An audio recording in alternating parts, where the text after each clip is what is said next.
The mop handle splintered against the training mat as 10 elite female commandos circled the janitor like wolves around prey. "You wanted entertainment." Wes Dalton's voice cut through their laughter, his weathered hand steadying into a stance that made the room fall silent. "Then let me show you what real strength looks like." In 30 seconds, the mockery would turn to awe, the laughter to respect, and a broken man would remind them all why some warriors choose to hide in plain sight. Stay with me to discover how a single father pushing a mop became the most feared instructor these soldiers would ever face. Comment your city below. I want to see how far this story reaches. The fluorescent lights hummed overhead in Fort Braxton's training facility, casting harsh shadows across the polished floor that Wes Dalton had been mopping for the past 3 hours. His shoulders ached from the repetitive motion, but he kept his head down, focused on the wet circles his mop created on the hardwood. At 42, with graying temples and calloused hands that spoke of years of manual labor, he had learned that invisibility was sometimes the greatest gift a man could possess. "Hey, mop man!" The voice cracked like a whip across the gymnasium, followed by a chorus of feminine laughter. "You missed a spot." Wes didn't look up. He'd been cleaning this facility for 2 years now, long enough to know that acknowledging the taunts only made them worse. The female commando unit had been training here for the past 6 months, Elite Force 7, they called themselves. 10 of the military's finest women handpicked for their exceptional combat skills and unwavering determination. To them, he was furniture, something that existed in the background of their glory, no more significant than the punching bags hanging from the ceiling or the weights stacked against the wall. Private First Class Carmen Vasquez kicked her training bag with such force that it swung wildly, nearly knocking the bucket from Wes's grip as he passed. "Careful there, janitor," she said, her accent thick with mockery. "Wouldn't want you to throw out your back. Cleaning is such dangerous work." The other women laughed. Specialist Diana Chen shadowboxed near the mirrors, her movements precise and deadly. "Leave him alone, Carmen. Can't you see he's concentrating? It takes real skill to push a mop in circles all day." Wes's jaw tightened imperceptibly, but his movements never faltered. Round and round the mop went, erasing their footprints, their sweat, their presence from the floor, as if they had never been there at all. His daughter Lily would be waiting for him at home, homework spread across their small kitchen table, her 11-year-old eyes bright with stories about her day at school. That image kept him moving, kept him silent, kept him invisible. "You know what I heard?" Lance Corporal Jessica Park dropped from the pull-up bar landing with cat-like grace. "I heard our janitor here used to be somebody, used to fight or something. Can you imagine?" She walked closer, her boots clicking against the floor he'd just cleaned. "This guy fighting, he looks like he'd break if you breathed on him too hard." The room erupted in laughter again, but this time it was cut short by the sharp bark of Sergeant Major Patricia Redmond entering the facility. At 6 feet tall, with shoulders that could fill a doorway, Redmond commanded respect through presence alone. Her steel-gray eyes swept the room, taking in the scene with military precision. "Ladies," she said, her voice carrying the weight of authority, "are we training or are we running a comedy club?" The commandos immediately snapped to attention, their mockery evaporating like morning mist, all except for one Private Riley Moore, the youngest of the group at 23, who had been quietly working the heavy bag in the corner throughout the entire exchange.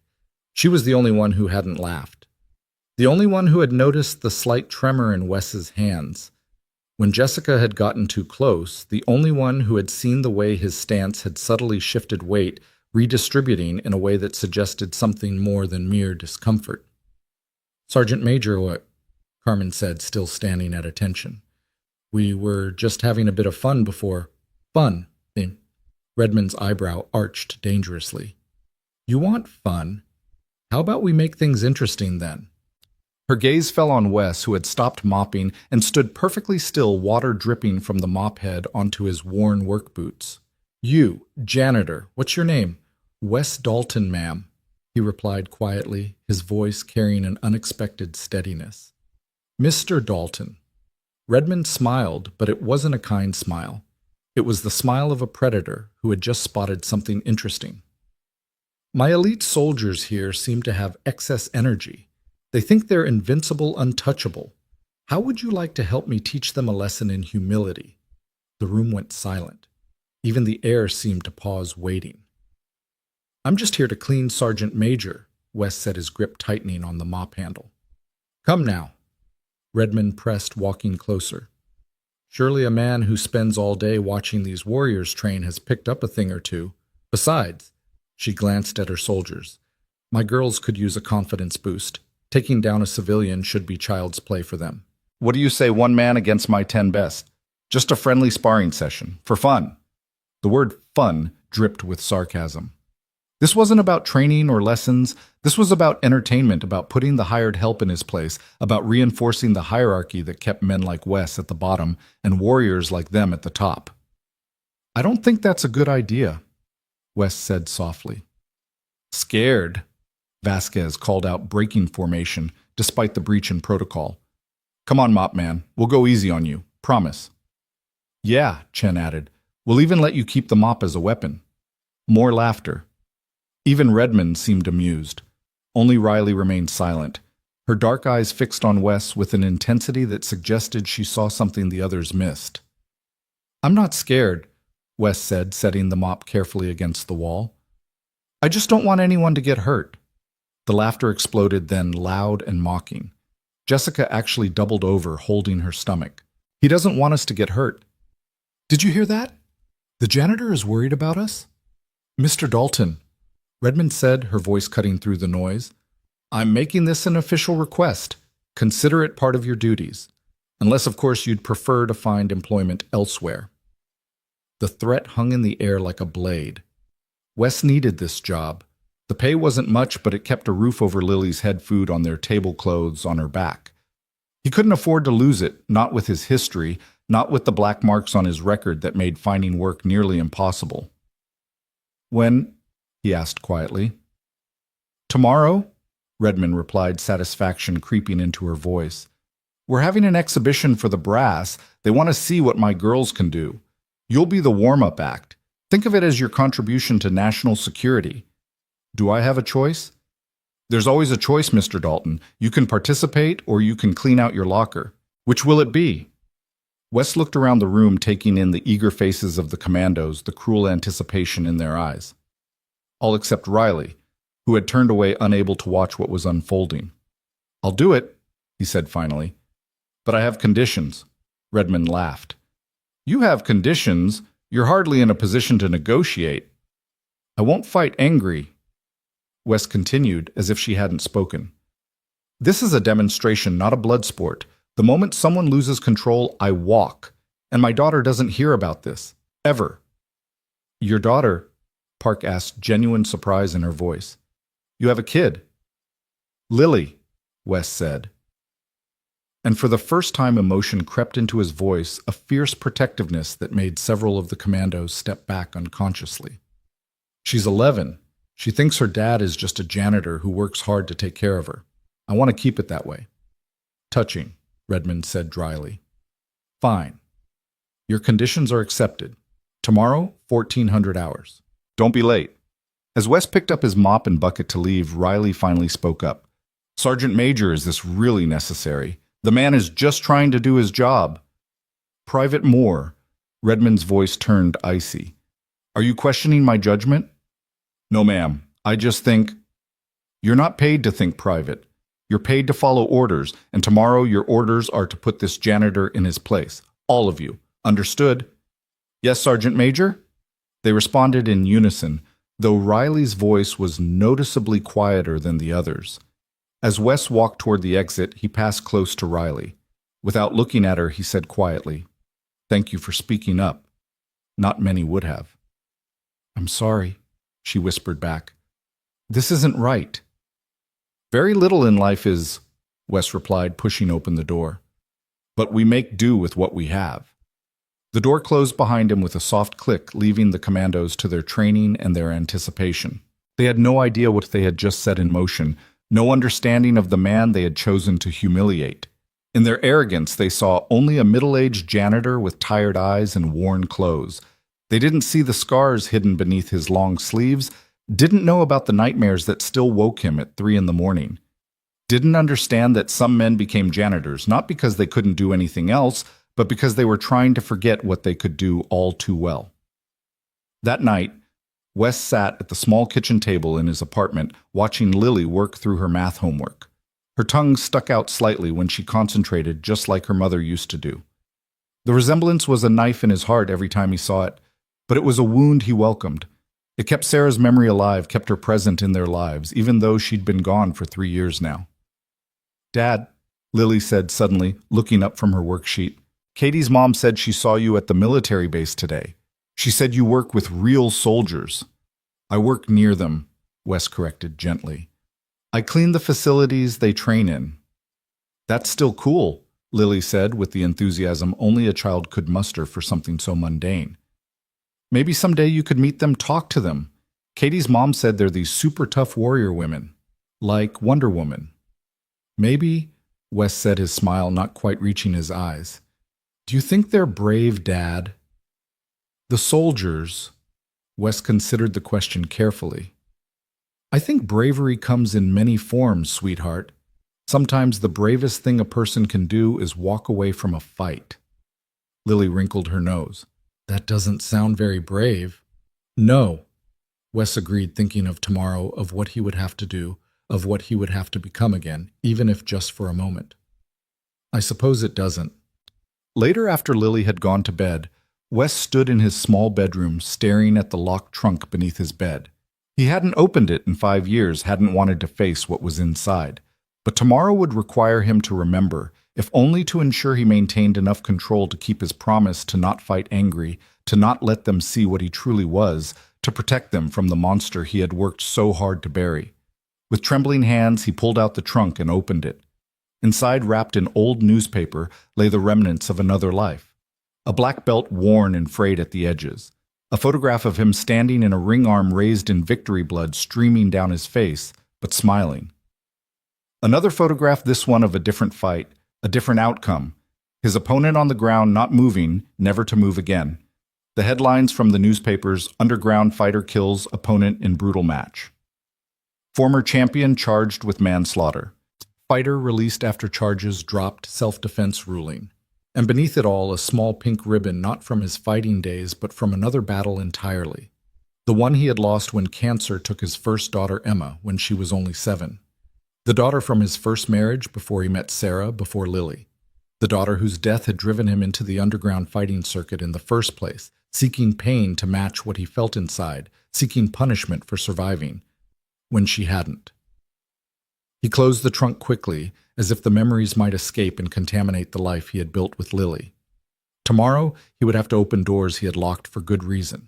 Tomorrow, he would have to show those arrogant commandos what real fighting looked like, but he would have to do it while maintaining the control that had taken him years to develop. They wanted to humiliate him, to use him as a prop in their show of superiority. They had no idea they were about to unleash something that should have stayed buried. The next morning came too quickly. Wes dropped Lily off at school, kissing her forehead and telling her he loved her just as he did every morning. She hugged him extra tight, as if sensing something was different, though she couldn't say what. "Be careful today, Dad," she said, her small face serious. "I'm just cleaning, sweetheart. How dangerous could that be?"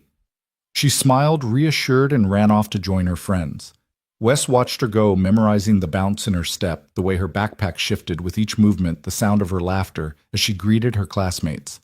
These were the things worth protecting, worth any humiliation, worth any pain. He arrived at Fort Braxton an hour before the exhibition was scheduled to begin. The parking lot was fuller than usual. Word had spread about the unusual demonstration. As he walked through the facility, he noticed the betting pool someone had started on a whiteboard in the break room. The odds were creative in their cruelty. Janitor lasts 30 seconds. 2-1. Janitor cries, 3-1. Janitor runs away. 5-1. Janitor lands a single hit. 101. The gymnasium had been transformed. Bleachers had been pulled out to accommodate the audience of military personnel who had come to watch. A regulation sparring mat had been placed in the center, surrounded by safety equipment that seemed more for show than actual use. No one expected this to last long enough for safety to become a concern. The Commandos were already there, warming up with the focused intensity of professional fighters. They wore their training gear, form-fitting athletic wear that showcased the muscles they had earned through years of dedicated training. Each movement was precise, powerful, a display of controlled violence waiting to be unleashed. Wes entered through the side door, still wearing his janitor's uniform. The gray coveralls were clean but worn, his name embroidered on the pocket in fading thread. He had considered changing into athletic wear but decided against it. Let them see him as they always had. It would make the lesson more effective. "There he is," Vasquez called out, bouncing on her toes like a boxer. "The man of the hour, you ready for this, mop man?" "As ready as I'll ever be," Wes replied evenly. Sergeant Major Redmond approached her expression unreadable. "Mr. Dalton, I trust you understand the rules. This is a demonstration of combat techniques, light contact only. The moment you feel overwhelmed, you can tap out. No shame in admitting when you're beaten." "Understood," Wes said. "Good. We'll start with one-on-one engagements. Each of my soldiers will have 2 minutes with you. If you're still standing after that, we'll move to multiple opponents. Questions?" "Just one," Wes said, his voice carrying across the now quiet gymnasium. "What happens if they tap out?" The question hung in the air for a moment before laughter exploded from the audience. Even some of the commandos chuckled. Only Riley remained stone-faced, standing apart from her unit, her arms crossed over her chest. "I suppose," Redmond said with amusement, "they would be doing push-ups until their arms fall off. But I wouldn't worry about that, Mr. Dalton. Shall we begin?" The audience settled into their seats as Wes walked to the center of the mat. He stood there alone, surrounded by warriors who saw him as nothing more than a punching bag with a pulse. They couldn't see the way his breathing had changed, becoming deeper and more controlled. They didn't notice how his stance had shifted subtly, weight perfectly balanced, ready to move in any direction. They were too busy seeing what they expected to see, a middle-aged janitor about to learn his place. "Who wants to go first?" Redmond asked her team. "I'll do it." Chen stepped forward, cracking her knuckles. "Let's get this over with. I've got actual training to do today." She moved onto the mat with the fluid grace of a dancer, if dancers were trained to break bones and disable opponents with surgical precision. She circled Wes, slowly assessing him like a predator, deciding where to strike first.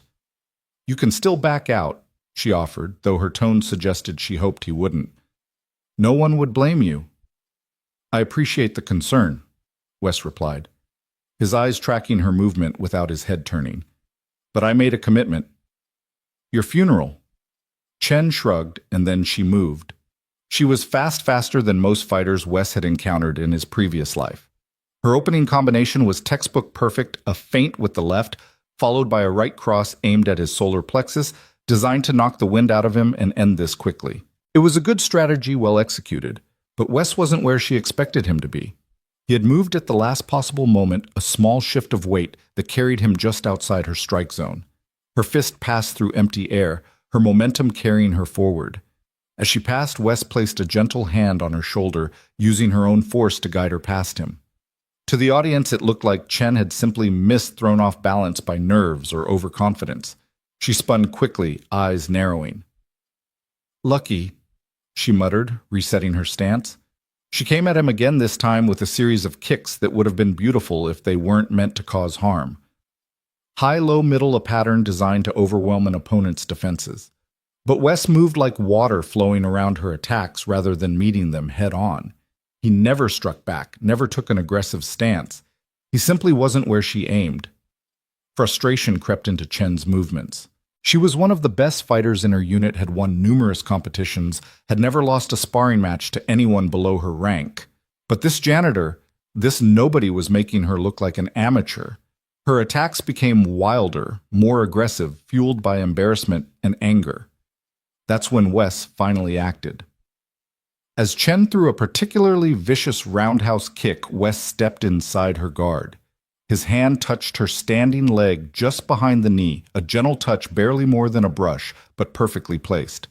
Her leg buckled, her balance completely destroyed. She fell backward, and Wes caught her before she hit the mat, lowering her down gently before stepping back. "Time," Redmond called, though only 90 seconds had passed. Chen got to her feet, her face flushed with embarrassment and confusion. "How did you—" "Next," Redmond interrupted, her eyes now fixed on Wes with a different kind of interest. Vasquez stepped up, her usual cocky demeanor replaced with focused determination. She had watched Chen's failure, had seen something that didn't make sense. No untrained civilian should have been able to do what Wes had just done. "You've had some training, Sas," she said, not a question, but a statement. "Everyone's had some training," Wes replied cryptically.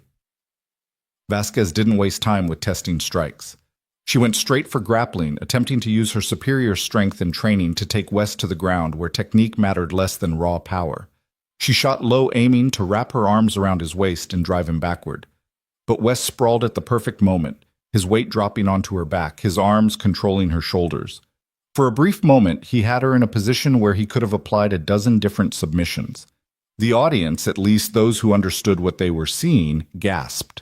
But instead of capitalizing, Wes simply released her and stepped back, allowing her to regain her footing. "Why didn't you—" Vasquez started, confusion evident in her voice. "This is a demonstration," Wes reminded her, "not a fight." She came at him again, this time with a combination of strikes and takedown attempts that would have overwhelmed most opponents. But Wes moved with an economy of motion that spoke of years of training, of countless hours spent perfecting the art of combat. He redirected her energy, used her aggression against her, made her own strength, her weakness. When the 2 minutes were up, Vasquez was breathing hard sweat dripping down her face, while Wes looked as if he had been taking a casual stroll. One by one, the other commandos took their turns. Park tried to use her speed, launching lightning-fast combinations that Wes seemed to see coming before she threw them. Rodriguez attempted to overwhelm him with pure aggression, only to find herself constantly off balance, chasing shadows. Williams, the unit's submission specialist, couldn't seem to get a grip on him, his body always slipping away at the crucial moment like he was made of smoke. With each passing round, the atmosphere in the gymnasium changed. The laughter died away, replaced by murmurs of confusion, and from those who understood what they were witnessing, respect. This wasn't some fluke, some lucky civilian who had watched too many martial arts movies. This was something else entirely. Finally, it was Riley's turn. She had watched each of her teammates fail, had studied Wes's movements, had begun to understand what she was seeing. As she stepped onto the mat, she did something none of the others had done. She bowed. It was a small gesture, but Wes's eyes widened slightly in surprise. "You're not a janitor," she said quietly, so only he could hear. "I am exactly what I appear to be," Wes replied, returning her bow with equal respect. Their engagement was different from the others. Where the previous fights had been one-sided affairs with Wes, simply avoiding and redirecting this was a conversation. Riley didn't attack with anger or frustration. She moved with purpose, testing rather than trying to dominate. And Wes, recognizing her different approach, responded in kind. They moved across the mat in what looked more like a dance than a fight. When Riley threw a combination, Wes would demonstrate the counter, not by executing it fully, but by showing her where her openings were. When she attempted a throw, he would let her get close enough to feel where her leverage was wrong, then flow out of her grip like water. "You're teaching me," she said, wonder in her voice. "You're the first one willing to learn," Wes responded. When their time was up, Riley stepped back and bowed deeply. This time Wes's return bow was more than courtesy. It was acknowledgement of a warrior who had chosen wisdom over pride. "Enough games," Redmond announced, her voice cutting through the stunned silence. "All of you, together. Let's see how our janitor handles real pressure." The commandos looked at each other uncertainly. What had started as a joke, a cruel bit of entertainment, had become something else. They had all been beaten not through violence, but through superior skill demonstrated with restraint. Going at him together felt less like a demonstration and more like an assault. "That's an order," Redmond barked. Reluctantly, the commandos surrounded Wes, 10 elite soldiers against one middle-aged janitor. The odds that had seemed so ridiculous an hour ago now felt uncertain. "I want you to understand something," Wes said, his voice carrying to every corner of the gymnasium. "What you're about to experience isn't fighting. Fighting is what you do, trained, purposeful, controlled. What I learned, what I became, was something else. I've spent years trying to forget it, to bury it, to become someone my daughter could be proud of. But you've insisted on seeing it, so I'll show you. Once." The temperature in the room seemed to drop. Wes's entire demeanor changed. The slightly stooped shoulders straightened. The tired eyes became sharp predatory. The hands that had pushed a mop for 2 years curved into shapes that suggested violence perfected through repetition. For the first time, the Commandos saw him clearly. Not a janitor playing at being a fighter, but a fighter who had chosen to become a janitor. They came at him together, their training taking over coordinating their attacks to cover each other's openings. It should have been overwhelming, 20 fists and feet, coming from every angle, no room to dodge, no space to breathe. But Wes wasn't trying to dodge anymore. He moved through them like a force of nature. Not with the careful restraint he had shown before, but with an efficiency that was terrifying in its precision. He didn't hurt them. He could have easily, but he didn't. Instead, he demonstrated how easily he could have. A palm strike that stopped an inch from a throat. An elbow that paused just before it would have shattered a nose. A knee that halted right where it would have broken ribs. Each commando found herself neutralized, not through pain, but through the knowledge of pain avoided. He put them on the ground gently, almost tenderly, but each knew that gentleness was a choice, not a limitation. In less than a minute, all 10 were down, not injured, but defeated, sitting or kneeling on the mat, staring at him with a mixture of awe and fear. The gymnasium was silent. Even breathing seemed too loud. Wes stood in the center of the mat, surrounded by the commandos he had just demolished without throwing a single harmful strike. His chest rose and fell, steadily controlled as if what had just happened had required no effort at all. Strength, he said, his voice filling the silence, isn't measured by how hard you hit, but by how much you choose not to. He looked at each of them in turn, his gaze stopping on Riley, who was watching him with tears in her eyes, though whether from fear or something else he couldn't tell. You wanted to see what I am, he continued. Now you have. But understand this, what you saw was restraint. What you saw was choice. Every day I choose to push a mop instead of throwing punches. Every day I choose to be the man my daughter needs instead of the monster I became. That's not weakness. That's the hardest fight I've ever faced, and it's one I have to win every single day. He turned to Redmond, who stood frozen at the edge of the mat. Are we done here? She nodded, unable to speak. Wes walked to the corner where he had left his mop and bucket. He picked them up with the same care he might have shown handling weapons. As he moved toward the door, the commandos slowly got to their feet, none of them able to meet his eyes. Mr. Dalton, Riley called out. He paused, turning back. She stood at attention and saluted him. One by one, the other commandos did the same. Even Redmond, after a moment's hesitation, raised her hand to her brow. Wes didn't return the salute. Instead, he nodded once, acknowledging something that went beyond military protocol. Then he pushed open the door and left, returning to his work, to his invisibility, to the life he had chosen over the one that had chosen him. Behind him, the gymnasium remained silent for long minutes after he was gone. The commandos stood on the mat, each processing what they had witnessed in their own way. They had asked for entertainment and had received education. They had sought to humiliate and had been humbled. They had thought they were warriors until they met someone who had gone so far into the warrior's path that he had come out the other side choosing peace, not from weakness, but from a strength they were only beginning to understand. The gymnasium door had barely closed behind Wes when Riley pushed through it, following him into the hallway. Her footsteps echoed against the concrete walls as she caught up to him near the janitor's closet where he stored his supplies. Mr. Dalton, wait, she called out, her voice still shaky from what she had witnessed. Wes paused, his hand on the closet door. He didn't turn around immediately, taking a moment to reassemble the mask of the simple janitor he needed to be.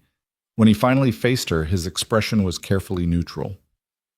Private Moore, he said quietly, you should get back to your unit.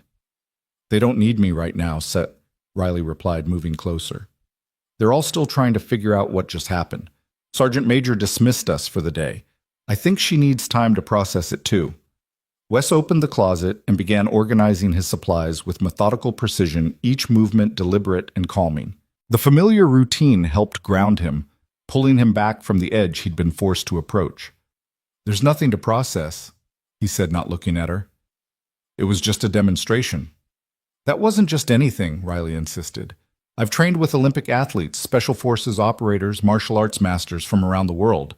What you did in there, that was something else entirely. You could have destroyed us. But I didn't. Wes pulled out a fresh mop head, examining it as if it were the most interesting thing in the world.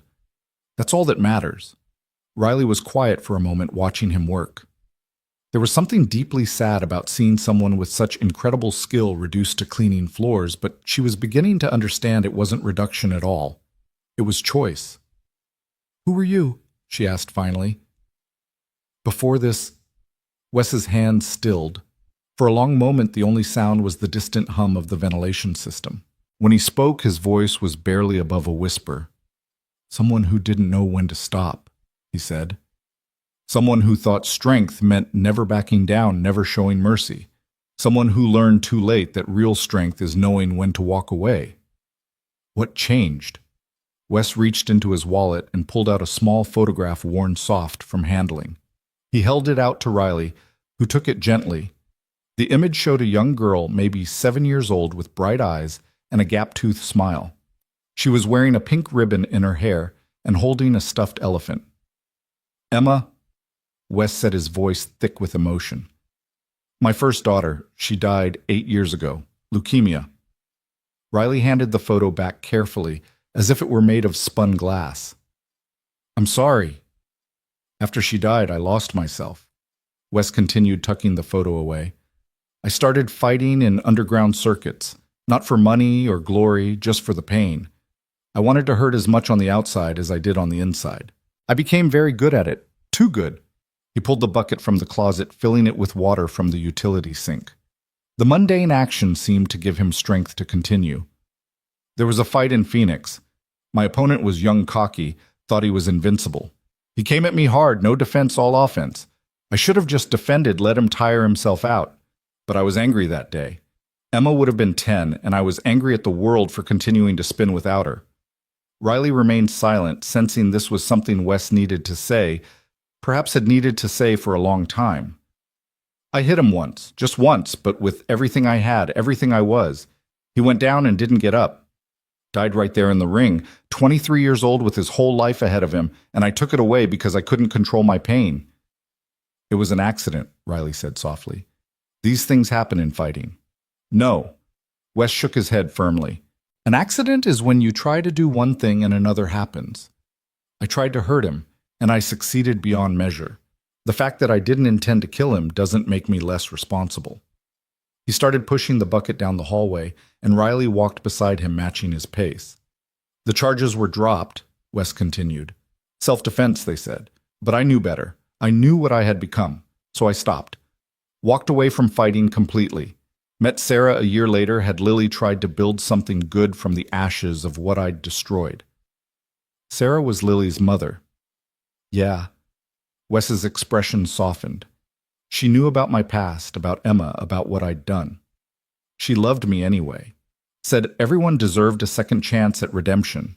When she died 3 years ago, car accident, I thought about going back to fighting. The pain was there again, familiar and terrible. But then I looked at Lily, and I knew I had to be better. For her." They had reached the main corridor now, where other personnel were passing by. Wes immediately shifted back into his janitor persona, shoulders, rounding movements becoming less precise. Riley noticed the transformation and marveled at it. He had made himself invisible through pure will, hiding in plain sight. "Why are you telling me this?" she asked. "Because you didn't laugh," Wes replied simply. "Back in the gym when they were mocking me, you didn't laugh. And when you stepped onto that mat, you bowed. Respect given freely is rare in this world, Private Moore. It deserves truth in return." They walked in companionable silence for a while, Wes occasionally stopping to mop a particularly dirty section of floor. Other soldiers passed by, some nodding to Riley, none of them giving Wes a second glance. The invisibility that had been thrust upon him by circumstance had become his shield, and he wielded it expertly. "Could you teach me?" Riley asked suddenly. Wes looked at her in surprise. "Teach you what you're already an elite soldier. What could a janitor possibly teach you?" "How to see," Riley said. "In that demonstration you saw everything, every attack, every opening, every possibility. But more than that, you saw us. Our weaknesses, our strengths, our intentions. You knew what we were going to do before we did it." "That's not something that can be taught," Wes said carefully. "It comes from experience and the kind of experience required. It's not worth the cost." "But you could teach me control," Riley persisted. "How to hold back when every instinct says to press forward. How to choose mercy when victory is within reach. Wes stopped mopping and really looked at her for the first time. She was young, probably no older than the man he had killed all those years ago. But there was something in her eyes, a wisdom beyond her years, perhaps earned through her own trials. "Why would you want to learn that?" he asked. "Your job is to be a warrior. Warriors need to press forward to achieve victory." "Because I've been where you were," Riley said quietly. "Not exactly the same, but close enough. 2 years ago on a mission in Afghanistan, I had to make a choice. There was a combatant barely 16 years old pointing a rifle at my squad. I could have wounded him, could have found another way. But I didn't. I took the shot that ended everything for him." She paused, gathering herself. "It was ruled a clean kill. Necessary, they said, but I see his face every night. He was someone's son, maybe someone's brother, and I ended him because it was the tactically sound decision. I've been trying to figure out ever since how to be strong enough to make a different choice next time." Wes saw the pain in her eyes, recognized it as kin to his own. The weight of a life taken, justified or not, was a burden that never truly lifted. "I train on Saturdays," he said finally. "There's an old gym on Riverside Chen's Boxing. It's been closed for years, but I have a key. The owner was a friend, lets me use it to work out my demons. 5 a.m.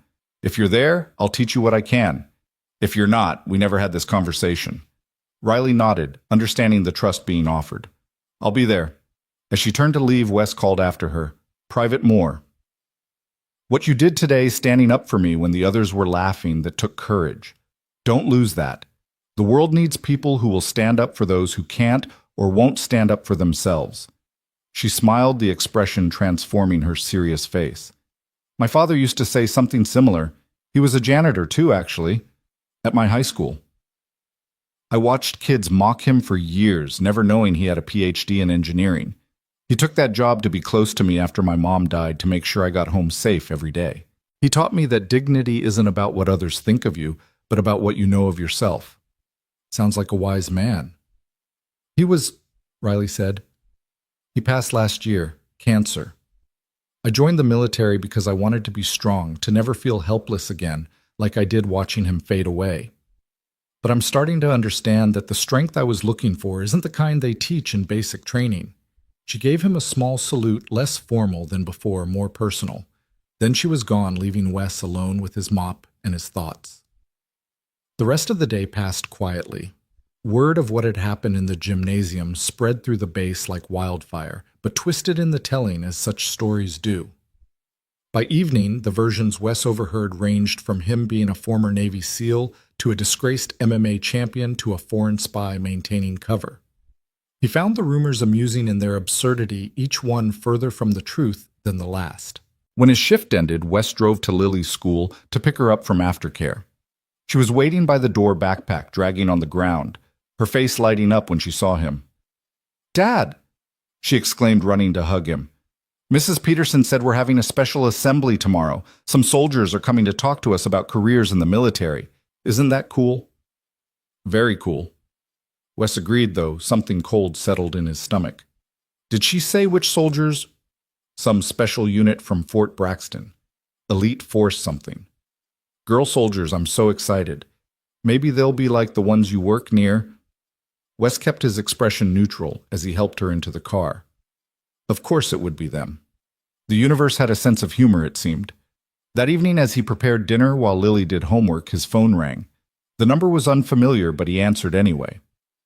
"Mr. Dalton." The voice was Sergeant Major Redmond's, though it lacked its usual commanding tone. "I hope I'm not interrupting your evening." "Not at all," Wes replied, though he moved to the living room where Lily couldn't overhear. "What can I do for you, Sergeant Major?" "I wanted to apologize." She said the words seemingly difficult for her. "What I did today was unprofessional and cruel. I let my ego override my judgment, and I put you in an impossible situation." "You gave me a choice," Wes said. "I made it. That's generous of you, but we both know it wasn't much of a choice." She paused. "I also wanted to ask, the school visit tomorrow. My team is scheduled to speak at Lincoln Elementary. I just found out that's where your daughter attends." Wes's grip tightened on the phone. "I see. I can assign a different unit if you prefer. After today, I would understand if you don't want us near your daughter." Will Private Moore be part of the presentation? Wes asked after a moment's thought. She's scheduled to lead it, actually. She's good with kids, relates to them well. Then it's fine, Wes said. Just please don't mention me. Lily doesn't need to know about what happened today. Of course. And Mr. Dalton. What you said today about choosing to be better about fighting that daily battle, it made an impression. On all of us, but especially on the younger soldiers. They needed to hear it. We all fight our own battles, Sergeant Major. Some are just more visible than others. After ending the call, Wes returned to the kitchen to find Lily watching him with curious eyes. Who was that, Dad? Someone from work, he said, returning to dinner preparation. Just sorting out a schedule conflict. You looked serious. Is everything okay? Wes looked at his daughter, at the concern in her young face, and felt the familiar surge of protective love that had kept him grounded these past years. Everything's perfect, sweetheart. Now how about you tell me about your day? As Lily launched into a story about her friend's birthday party plans, Wes let her voice wash over him, a reminder of what truly mattered. Tomorrow the Commandos would visit her school and his two worlds would briefly intersect. But tonight he was just Dad, and that was enough. Later that night, after Lily was asleep, Wes descended to the basement of their small house. It was an unfinished space, concrete floors, and exposed beams, but he had turned one corner into a makeshift training area. A heavy bag hung from a reinforced beam, its leather surface worn smooth in places from years of use. He stood before it in the dim light of a single bulb, not striking it, but simply placing his hands on its surface, feeling the familiar texture under his palms. This was his confession booth, his therapy, his constant reminder of what he was capable of and why he chose not to be. He began to move through forms, shadowboxing in slow motion, each technique performed with perfect precision but without aggression. It was meditation in movement, a way of honoring the fighter he had been while reinforcing his commitment to the man he had chosen to become. As he moved, he thought about Riley, about the pain she carried, about her request to learn. He had sworn never to teach again, never to pass on the violence that had consumed so much of his life. But perhaps what she needed wasn't to learn violence, but to learn how to transform it into something else, the way he had transformed his rage into protection, his strength into service. His phone buzzed with a text, Riley's number, which she must have gotten from the base directory. Thank you for today, for showing us what real strength looks like. See you Saturday. Wes deleted the message immediately. Old habits of leaving no traces died hard, but her words stayed with him. Real strength. He had spent so many years seeing his restraint as weakness, his choice to walk away as cowardice. Perhaps it was time to reframe that narrative, not just for himself, but for others who might be struggling with the same demons. Saturday morning came dark and cold winter, trying to establish its grip on the city. Wes arrived at Chen's boxing at 4:30 a.m., unlocking the rusty gate and flipping on the ancient lights that flickered before settling into a steady glow. The gym was a relic from another era, heavy bags patched with duct tape, a ring with ropes that had seen better days. Mirrors cracked but still functional. It smelled of old leather and sweat ghost scents from the thousands of fighters who had trained here over the decades. He was warming up when Riley arrived prompt at 5 a.m., dressed in simple workout clothes rather than her military gear. She looked around the gym with interest, taking in the faded posters of old fights, the trophy case with its dusty prizes. This place has history, she observed. Every punch ever thrown here left a mark. Wes agreed. Chen used to say the walls absorbed the dreams and disappointments of every fighter who walked through that door, made the place sacred in its way. Was Chen your trainer? One of them. He took me in when I was angry and young, tried to channel that anger into something productive. He succeeded for a while.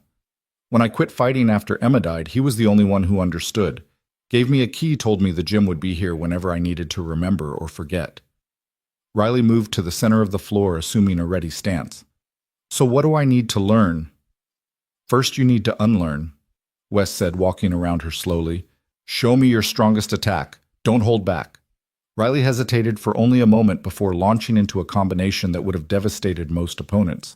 Her form was perfect, her speed impressive, her power evident in the way the air seemed to split around her strikes. Good, Wes said when she finished. Now show me your weakest attack. Riley frowned. My weakest? The attack you would use on a child who is annoying you. The gentlest touch you could manage while still making contact. Understanding dawned in her eyes. She repeated the combination, but this time her movements were soft, almost tender, barely disturbing the air. Now, Wes said, find the middle. Find the point where you have complete control over the outcome, where you could increase or decrease the force at will, even mid-strike. For the next hour, they worked on this concept, Wes guiding her through exercises designed to develop not physical strength, but conscious control. He taught her to see violence as a spectrum, rather than an on-off switch, to understand that true mastery meant being able to choose any point on that spectrum at will. In that mission, Riley said during a water break with the young combatant, I only saw two choices, kill or be killed. But there were other options, weren't there? There are always other options, Wes confirmed. But seeing them requires stepping back from our training, from our instincts, from our fear. It requires us to be more than warriors. What do we become then? Wes considered the question. Guardians, perhaps? Protectors? Or maybe just humans who happen to know how to fight but choose not to unless absolutely necessary. They continued training Wes, showing her techniques he had learned not in any dojo, but in the spaces between violence and peace. How to redirect without harming to control, without dominating to win, without defeating. These were lessons written in the scar tissue of his soul, earned through mistakes that couldn't be undone. As the sun began to rise, sending dusty beams through the gym's dirty windows, Riley asked, do you ever miss it? The fighting. Every day? Wes admitted. There's a simplicity to it, a purity. In the ring, everything makes sense. There's you, your opponent, and the truth that emerges between you. But that simplicity is a lie. Every fight has consequences that ripple outward, touching lives you never see. The young man I killed had a mother who still puts flowers on his grave. His girlfriend was pregnant. There's a child growing up without a father because I couldn't control my pain. How do you live with it? By being better. By choosing every day to be the man Emma would have been proud of, the father Lily needs, the person Sarah believed I could become. It's not redemption, some things can't be redeemed, but it's purpose. They were interrupted by the sound of the gym door opening. A group of young men entered, late teens or early 20s, wearing gang colors and attitudes that suggested trouble. Wes recognized the type kids who thought violence was the answer to whatever question life was asking. Gym's closed, Wes said calmly, moving to place himself between Riley and the newcomers. Doesn't look closed to me, old man, the leader said, his hand moving to his waistband where the outline of a weapon was visible. Looks like you're having a private party. Maybe we want to join. Riley started to move into a combat stance, but Wes touched her arm gently, stopping her. Chen's been closed for 5 years, Wes said conversationally. But you knew that, didn't you? You're Tommy's crew. He sent you here because he knew I'd be here. The leader's swagger faltered slightly. You know Tommy. I knew him when he was 12, stealing candy bars and thinking he was tough. Is he still running that chop shop on 23rd? Tommy doesn't run anything, another of the young men said. He's doing 15 to 20 upstate. I'm sorry to hear that, Wes said, and meant it. His mother must be heartbroken. She always hoped he'd turn things around. The tension in the room shifted, the immediate threat diminishing as the young men processed this unexpected response. You really knew Tommy? The leader asked, his hand moving away from his weapon. I tried to teach him years ago. He had potential, but he was too angry to listen, too much like I was at that age. Wes gestured to the gym around them. This place could have saved him like it saved me, but you can't save someone who doesn't want to be saved. The leader looked around, really seeing the gym for the first time. You're that fighter, the one Tommy talked about, said you killed a man with your bare hands. I did, Wes said simply. And it destroyed me. Destroyed him. Destroyed everyone who loved either of us. Violence doesn't make you strong, son. It makes you alone. The young men exchanged glances, uncertainty replacing aggression. We should go, one of them said quietly. As they turned to leave, Wes called out, The gym's here if you ever want to learn. Really learn, not just how to hurt people, but how to be strong. 5 a.m. Monday, Wednesday, Friday. No colors, no attitudes, just work. The leader paused at the door. Why would you offer that we came here to rob you? Because someone offered it to me once when I needed it, and because Tommy's mother still cries every Sunday at church, praying for someone to help the kids in the neighborhood find a better way. This is me trying to answer that prayer." After they left, Riley let out a breath she didn't know she'd been holding. That could have gone very differently. "But it didn't," Wes said, "because I chose to see them as more than threats. They're kids lost and angry looking for someone to show them they matter. Violence would have confirmed their worldview. Compassion might have planted a seed of something different. Will they come back to train? Probably not, but maybe. And maybe is better than never." As they prepared to leave, Riley said, "The assembly yesterday went well. Lily asked the best questions. She wanted to know if soldiers ever got scared and what they did when they missed their families. Very thoughtful for her age." Wes smiled. "She's had to grow up faster than most. Losing her mother, it changed her, made her more aware of the fragility of things. She's proud of you, you know. She told me her dad works harder than anyone she knows, that you're her hero. She said that she did. Also said you make the best pancakes in the world and that you never miss her school plays even when you have to work late." Wes felt tears prick his eyes. After everything he'd been, everything he'd done, his daughter saw him as a hero. Not for his ability to fight, but for his commitment to being present in her life. As they walked to their cars, Riley said, "Same time next week. If you want. But Riley, this isn't about becoming a better fighter. You're already one of the best I've seen.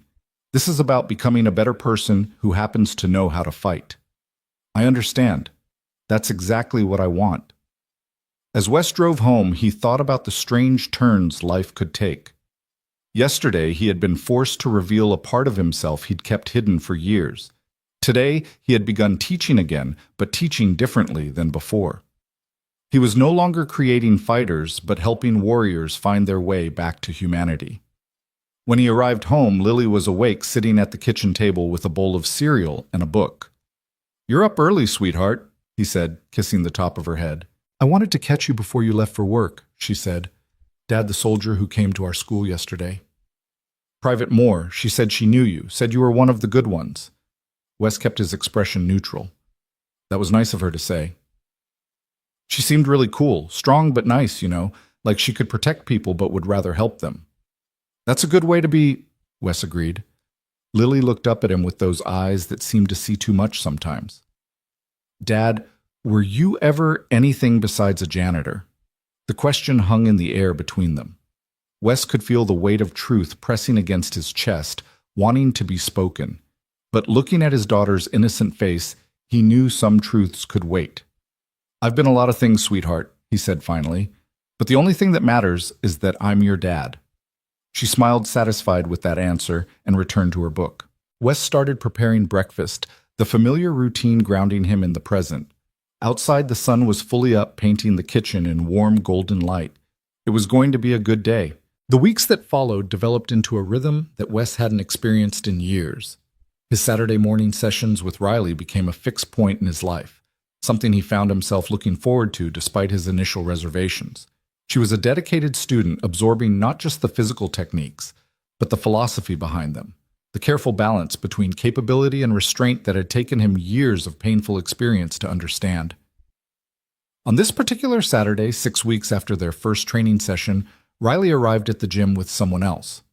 Wes recognized Carmen Vasquez immediately, though the cocky commando who had mocked him in the gymnasium looked different now, smaller somehow, her usual swagger replaced by something that looked almost like humility. "I hope you don't mind," Riley said quickly. "Carmen asked if she could come. She's been struggling with something and I thought maybe you could help." Wes studied Vasquez, who couldn't quite meet his eyes. The last time they'd been in the same room, she'd been calling him Mop Man and laughing at his expense. Now she stood in his sanctuary asking for something she couldn't quite name. "The gym is open to anyone willing to learn," Wes said finally. "But the same rules apply. No attitudes, no egos. You leave your rank at the door." "I understand," Carmen said, her voice lacking its usual edge. "I wanted to apologize, Mr. Dalton, for before, for the way I treated you. It was wrong." "Apology accepted," Wes said simply. "Now what are you really here for?" Carmen glanced at Riley, who nodded encouragingly. I killed someone. She said the words tumbling out like they'd been trapped behind a dam. 3 weeks ago, on a mission in Syria, intelligence said the building was full of hostiles. I breached, saw movement, fired. It was a kid, 14, maybe 15. He was holding a broom, not a weapon. I shot a kid holding a broom because I couldn't take the time to be sure. The gym fell silent except for the distant sound of traffic outside. Wes saw himself in her confession, recognized the weight that was crushing her from the inside out. The after-action report cleared me. Carmen continued, tears now flowing freely down her face. Said it was a righteous shoot given the circumstances. But I can't sleep. I see him every time I close my eyes. I see his mother finding him. I imagine his siblings wondering why he didn't come home. You want me to tell you it gets easier, Wes said gently. But it doesn't. It shouldn't. The day it becomes easy to live with taking a life is the day you've lost something essential. Then how do you survive it? Carmen asked desperately. You don't survive it, Wes replied. You carry it. You let it change you. You use it to become someone who makes different choices next time. And you find ways to honor the life you took by protecting others. He moved to the center of the gym, gesturing for both women to join him. Today we're going to work on something different. Not fighting, but seeing. Half of the mistakes we make in combat come from not truly seeing what's in front of us. We see threats instead of people, enemies instead of children, weapons instead of brooms. For the next 2 hours, he led them through exercises designed to slow down their perception to create space between stimulus and response. He taught them to breathe into that space, to use it to make conscious choices rather than trained reactions. Your training says to neutralize threats quickly, Wes explained as they worked. But that training assumes you can accurately identify threats in a split second. The truth is, sometimes you can't. Sometimes you need to risk your own safety to be certain you're not about to destroy an innocent life. But that could get us killed, Carmen protested. Yes, Wes agreed. It could. That's the choice you have to make. Are you willing to risk your life to avoid taking an innocent one? If the answer is no, that's understandable. But you have to live with the consequences of that choice. As they were cooling down, the gym door opened again. This time it was Sergeant Major Redmond who entered, looking uncomfortable and out of place in civilian clothes. She stopped just inside the door, seeming unsure whether to proceed. Sergeant Major, Riley said, surprised. I'm not here as your Sergeant Major, Redmond said quickly. I'm here as Patricia, just Patricia. I heard about these sessions from Vasquez. I was wondering if I could observe. Wes studied her for a long moment.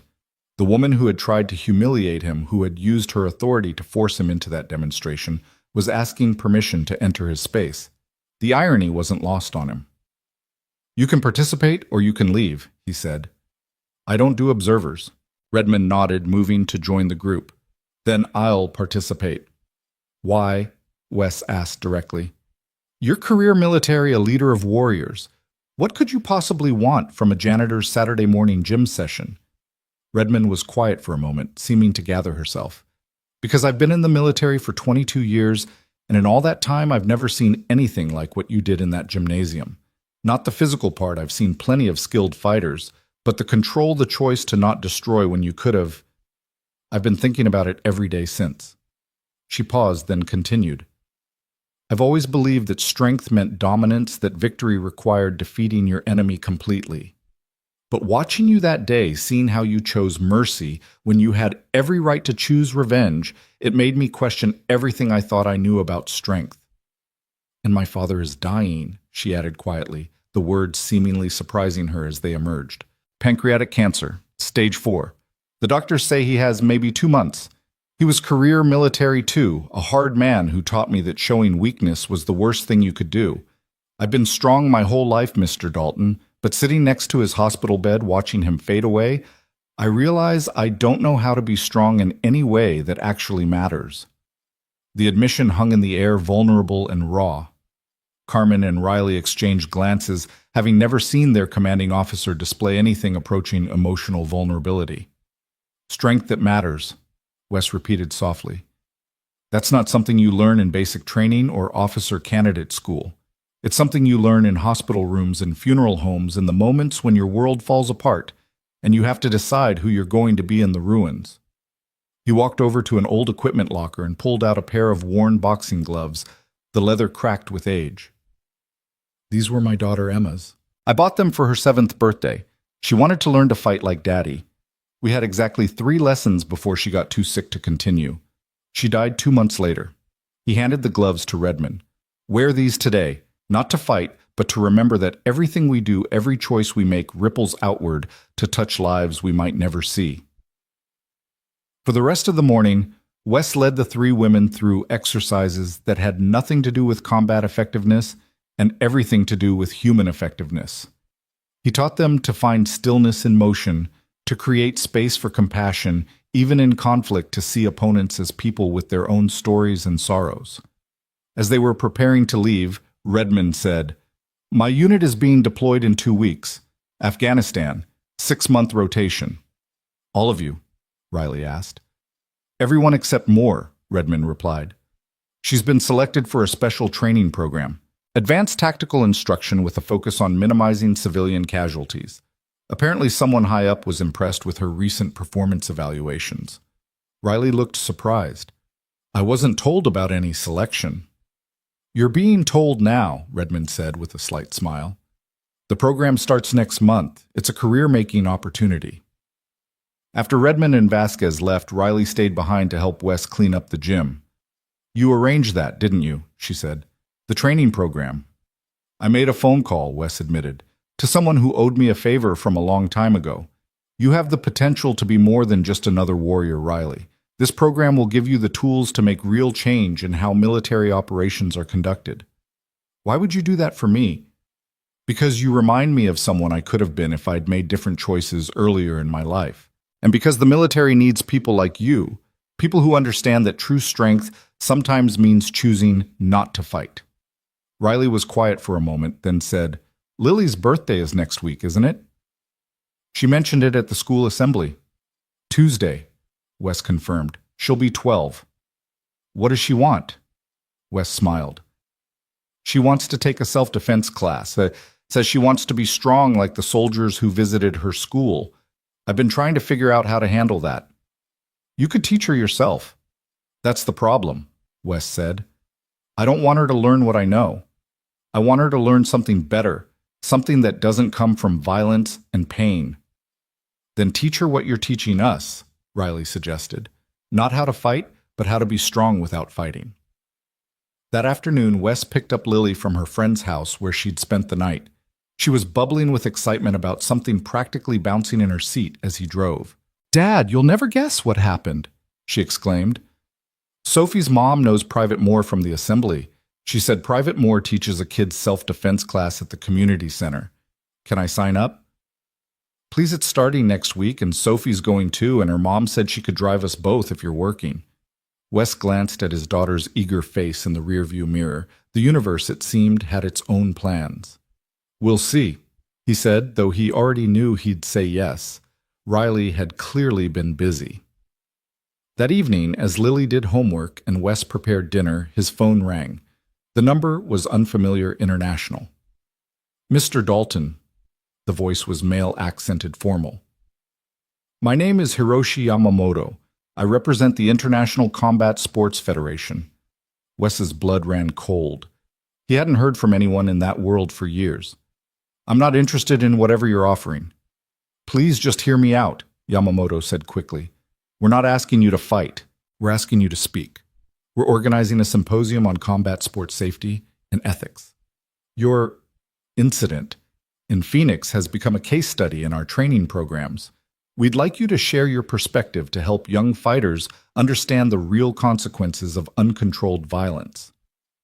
"I'm just a janitor," Wes said automatically. "I don't do speaking engagements." "We know what you are now, Mr. Dalton. We also know what you were. Your story could save lives. Please, at least consider it."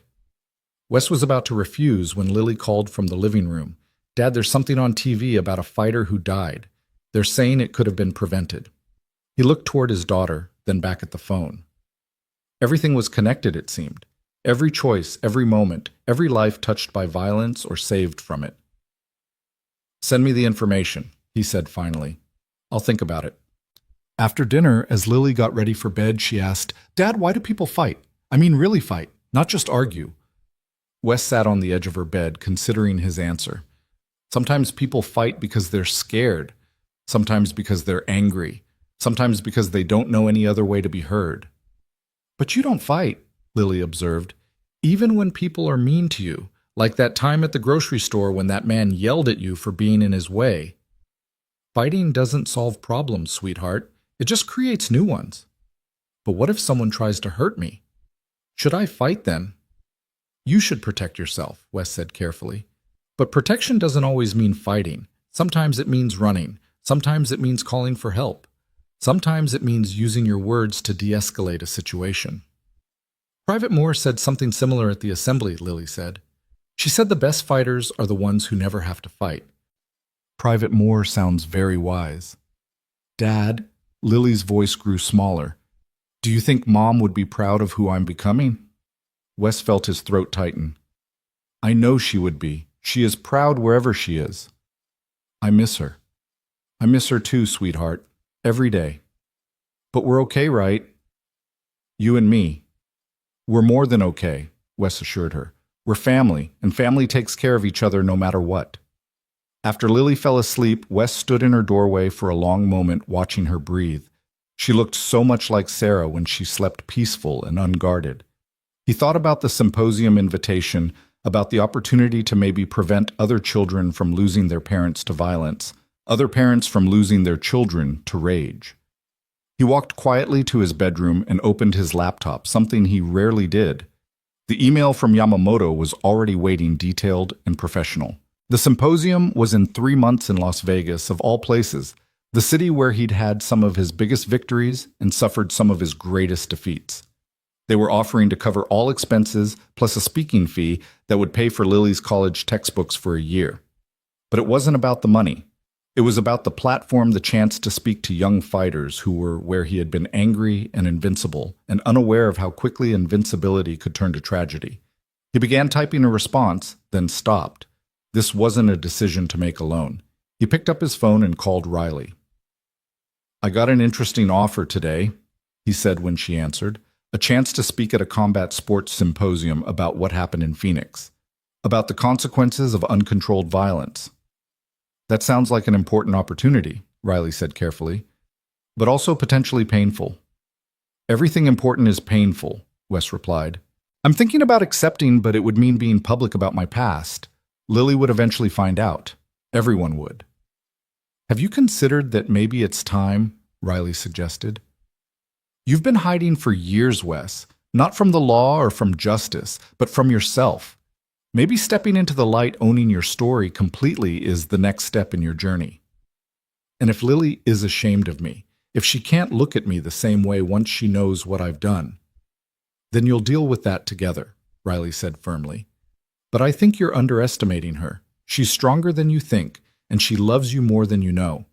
Children have an amazing capacity to understand that people are complicated, that someone can do bad things and still be good." After ending the call, Wes sat in the darkness of his room, wrestling with the decision. He thought about all the hiding he'd done, all the energy spent maintaining his invisibility. He thought about the young men who had come to the gym after hearing about Tommy, about Carmen struggling with her guilt, about Redmond facing her father's death without the emotional tools to process it. Maybe it was time to stop hiding. Maybe it was time to use his story, painful as it was, to help others avoid his mistakes. He opened the laptop again and began typing Mr. Yamamoto. "I accept your invitation to speak at the symposium. However, I have conditions. I will not glorify violence or my past actions. I will not participate in any promotional activities that treat combat sports as entertainment rather than the serious and potentially deadly activity it is. And I will need assurance that my presentation will focus on prevention and safety, not sensationalism. If these terms are acceptable, I will share my story in the hope that it might prevent another tragedy like the one I caused. Sincerely, Wes Dalton." He hit send before he could change his mind, then closed the laptop and tried to sleep. But sleep wouldn't come. Instead, he found himself thinking about transformation, about how people could change if given the chance and the right guidance. He thought about Riley growing from a soldier into a teacher, about Carmen confronting her guilt and seeking to become better, about Redmond allowing vulnerability into her life as her father faced death. The next morning was Sunday, typically a quiet day for Wes and Lily. They usually went to the park, maybe got ice cream, did normal father-daughter things. But this Sunday was different. When Wes came downstairs, he found Lily already dressed and waiting at the kitchen table with a serious expression. "Dad, we need to talk," she said, sounding far older than her almost 12 years. Wes felt his stomach drop. "What about sweetheart?" "About you," she said simply. "About who you really are." "I don't understand." Lily pulled out her tablet and showed him the screen. It was a YouTube video, grainy and old, showing a much younger Wes in a fighting ring. The title read, "Underground Legend, The Ghost of Phoenix." "Sophie's older brother found this," Lily explained. "He recognized you from when you picked me up at their house. He showed Sophie, and Sophie showed me. I've watched it 6 times. Wes sat down heavily, his legs suddenly unable to support him. This was it. The moment he dreaded for years. "I know you fought people, Dad," Lily continued. "I know someone died. I looked that up too. And I know you stopped fighting after your first daughter died. Emma, right?" Wes could only nod, words failing him completely. "Why didn't you tell me?" Lily asked, and there was hurt in her voice now. "Did you think I couldn't handle it? Did you think I'd stop loving you?" "I thought," Wes started, then had to clear his throat and try again. "I thought you deserved a father you could be proud of. Proud. Not someone who had done terrible things." "But you stopped," Lily said. "You changed. You became the dad who makes pancakes and never misses my school plays and works hard to take care of us. Isn't that something to be proud of?" Wes felt tears streaming down his face. "How are you so wise?" "I had a good teacher," Lily said, coming around the table to hug him. "You taught me that people make mistakes, that what matters is what we do after we fall down. You fell down, Dad. But you got back up. You became better." They held each other for a long moment, years of hidden truth finally in the open. "There's something else," Lily said, pulling back slightly. "I want you to teach me. Teach you what you know. Not the violent parts, but the control, the discipline, the strength to walk away even when you could fight. I want to learn to be strong like you." "Like me?" Wes laughed bitterly. "Lily, I'm not." "You are exactly who I think you are," Lily interrupted. "You're my dad. You're someone who made mistakes and owned them. You're someone who chooses every day to be better than you were yesterday. That's the kind of strong I want to be." Wes looked at his daughter, really looked at her, and saw not the little girl he'd been trying to protect, but a young woman already forming her own understanding of strength and character. She had seen him at his most vulnerable and chosen to love him, not despite his flaws, but because of how he'd worked to overcome them. "Okay," he said finally. "We'll start tomorrow, but we do this my way. It's not about fighting. It's about choosing not to fight," Lily finished. "I know, Dad. I've been listening." That afternoon they went to the park as usual, but everything felt different. The secret that had weighed Wes down for years was gone, replaced by something lighter but more complex. As they walked, Lily asked questions about his past, and he answered as honestly as he could, neither glorifying nor overly condemning his younger self. "Were you good?" she asked at one point. "At fighting, I mean." "I was very good," Wes admitted. "But being good at something doesn't make it worth doing. Private Moore says you're teaching her and some others. Is that true?" "Yes. They wanted to learn about control, about choosing restraint over aggression." "Can I meet them sometime? The soldiers you're teaching?" Wes thought about it. His two worlds were already colliding. Perhaps it was time to stop trying to keep them separate. "There's someone I'd like you to meet first," he said. "Someone who helped me become who I am now. His name was Chen, and he owned a gym." As he began telling Lily about Chen, about the man who had tried to save him from himself, Wes felt something shift inside him. The compartments he'd built to contain different parts of his life were breaking down, and instead of feeling exposed, he felt integrated whole in a way he hadn't been since Emma's death. That evening, Riley called to ask about the next training session. Bring everyone, Wes said, everyone who wants to learn. And Riley, I told Lily, about everything. There was a pause. How did she take it? Better than I deserved? She wants to learn. She wants to be strong, she says, like me. He laughed at the absurdity of it. She thinks I'm strong. You are strong, Wes, stronger than you know. Strength isn't about never falling down. It's about getting back up, Wes finished. Lily said the same thing. Smart kid. Wonder where she gets it from. After the call, Wes found himself in the basement again, but this time he wasn't alone. Lily stood beside him, looking at the heavy bag with curious eyes. Is this where you practice? She asked. This is where I remember, Wes corrected. Where I remind myself of what I was and choose to be something different. Can you show me something? Just one thing. Wes considered, then nodded. He approached the bag slowly, centering himself. Then with controlled precision, he demonstrated a combination that was beautiful in its economy of motion. Not aggressive, not violent, but powerful in its restraint. Wow, Lily breathed. That was like dancing. Fighting and dancing aren't so different, Wes said. Both are about rhythm balance, understanding your partner. The difference is intent. Dad, I'm proud of you. Not for being able to fight, but for choosing not to. That's real strength. As they headed back upstairs, Wes's phone buzzed with a response from Yamamoto accepting his conditions for the symposium. Another step toward the light, toward owning his story completely. Dad, Lily said as they prepared for bed. That symposium thing you mentioned on the phone. Are you going to do it? I think so. It might help prevent other people from making my mistakes. Can I come with you? The request surprised him. Why would you want to? Because I want to understand all of you, not just the parts you show me. And because I want to be there to support you. That's what family does, right? Wes hugged his daughter tightly, marveling at her courage and wisdom.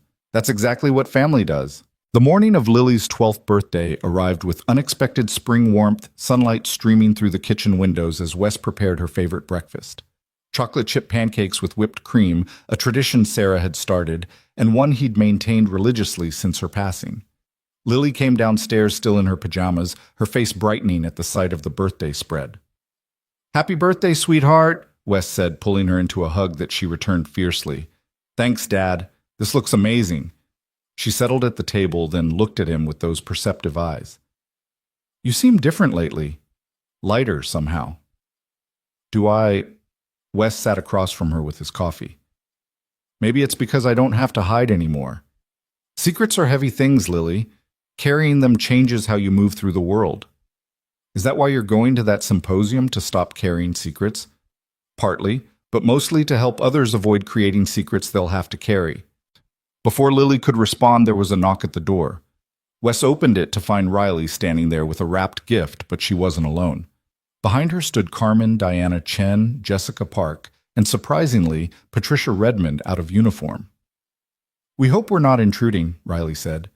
We wanted to wish Lily a happy birthday. Lily appeared behind Wes, her eyes widening. The soldiers from my school. Dad, you didn't tell me they were coming. I didn't know, Wes said, looking at Riley with raised eyebrows. Surprise, Riley said with a slight smile. We brought presents and offers.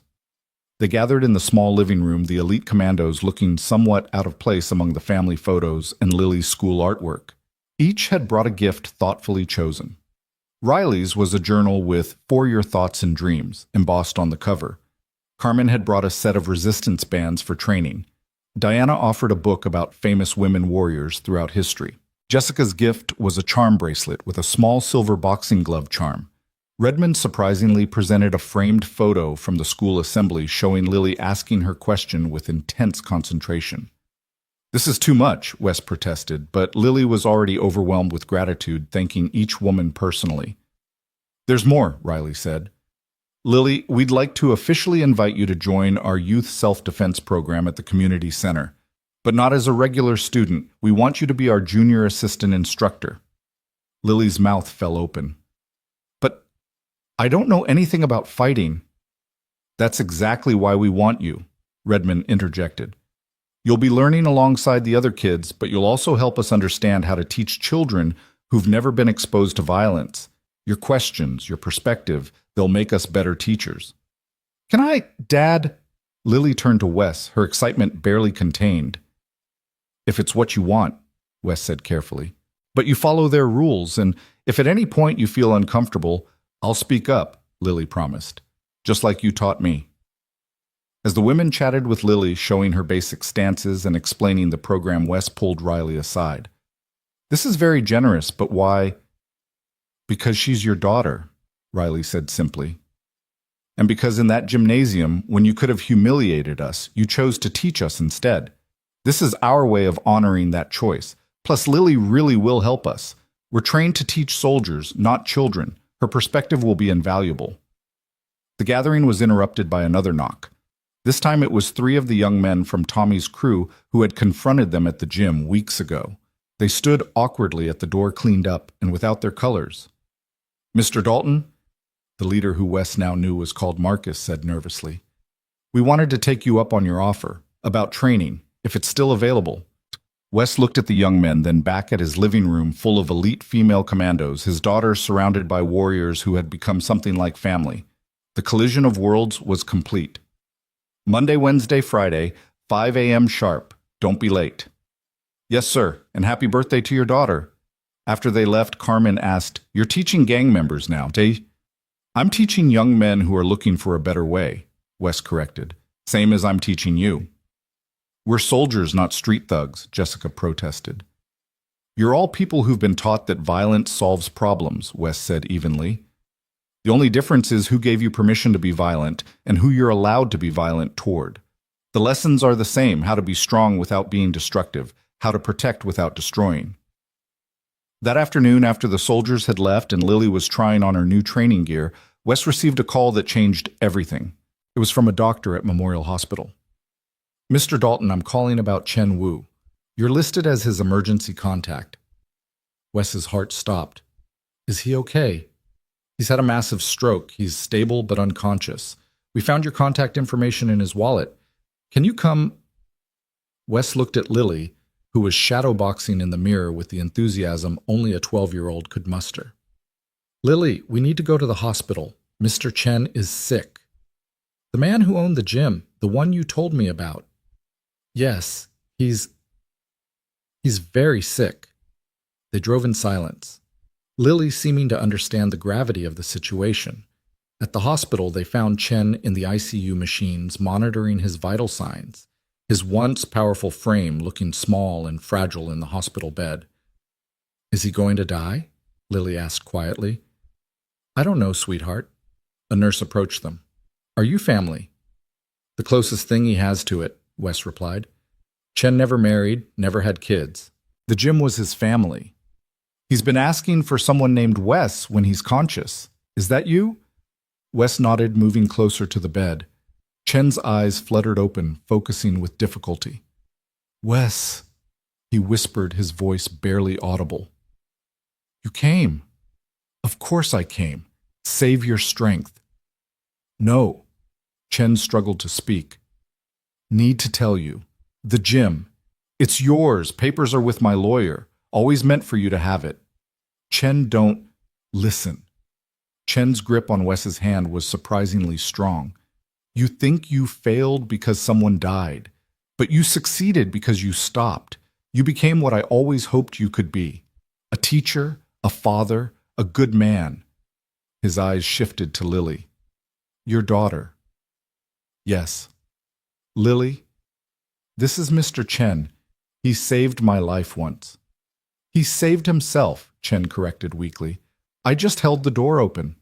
He studied Lily's face. She has your spirit, but softer, better. Teach her well. I will, Wes promised. Chen closed his eyes, his breathing labored. The gym. Use it. Not for fighting, for teaching, for healing. Make it what it should have been. Over the next 3 days, Wes and Lily took turns sitting with Chen. The old man drifted in and out of consciousness, sometimes talking about fights from decades past, sometimes mistaking Wes for fighters long dead. Riley and the other commandos visited, having heard about Chen's condition. Even Marcus and the other young men came standing awkwardly in the hospital corridor, unsure if they had the right to be there. On the third night, Chen woke with unusual clarity. Wes was alone with him, Lily, having fallen asleep in the waiting room. "Wes," Chen said, his voice stronger than it had been in days. "I need to confess something. Save your energy."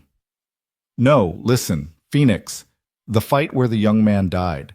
I knew you weren't ready, knew you were too angry, too hurt from Emma's death. But I let you fight anyway because the money was good and I thought I could control it. His death is on me too." Wes felt tears burning his eyes. "Chen, no. I made the choice to throw that punch. And I made the choice to put you in that ring. We both carry it. But look what we did with that weight. You became someone Emma would be proud of.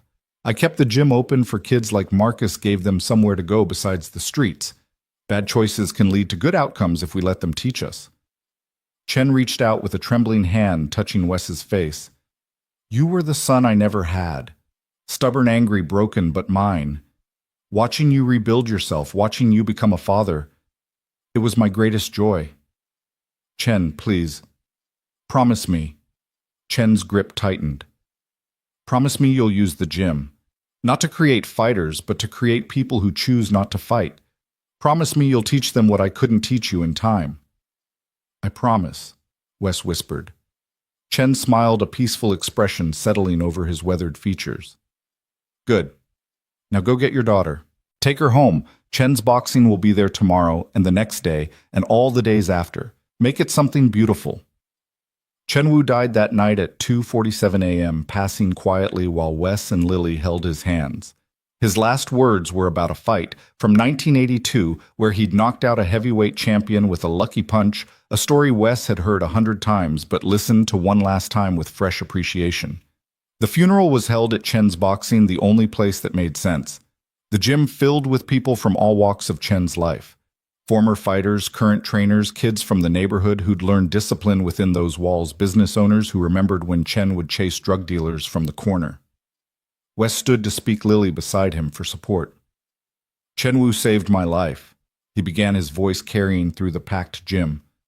"Not in some dramatic way, not by pulling me from a burning building or stopping a bullet.